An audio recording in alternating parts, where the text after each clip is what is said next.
Friends, આજે આપણે બનાવીએ 3 દાલના પુડલા. એના માટે મેં શું કર્યું છે, આ મારી નાની વાડકી છે.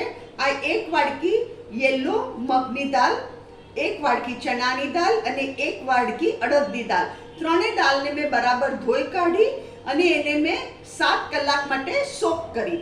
પછી મેં એને શું કર્યું, 2 ઇંચ ટુકડો આદુનો લીધો, 5 green chillies, light green chillies લીધા, લાઇટ ગ્રીન, અને મિક્સચરમાં દાળ સાથે આવી રીતે પીસી દીધા.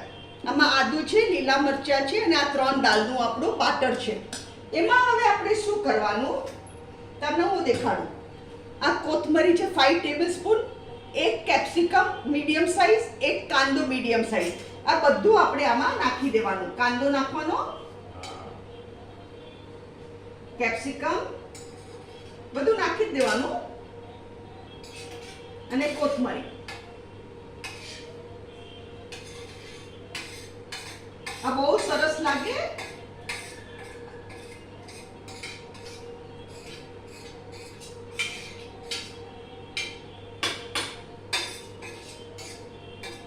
જરાય વેસ્ટ નહીં જવા દેવાનું.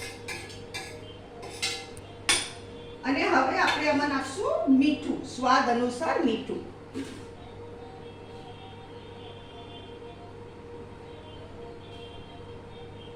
મેં 1 ટીસ્પૂન ઉપર 5 ટીસ્પૂન મીઠું નાખ્યું છે.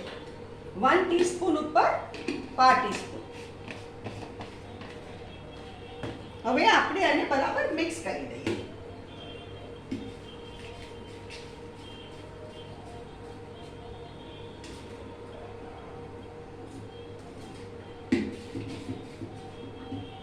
જો આ છે આપણું બાટર.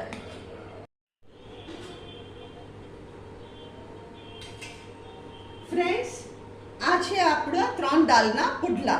આ અગર તમને મારી રેસીપી પસંદ આવે તો કમેન્ટમાં જરૂરથી લખો અને મારી વિડીયોને લાઈક કરો, શેર કરો અને મારી ચેનલને જરૂરથી સબસ્ક્રાઈબ કરો.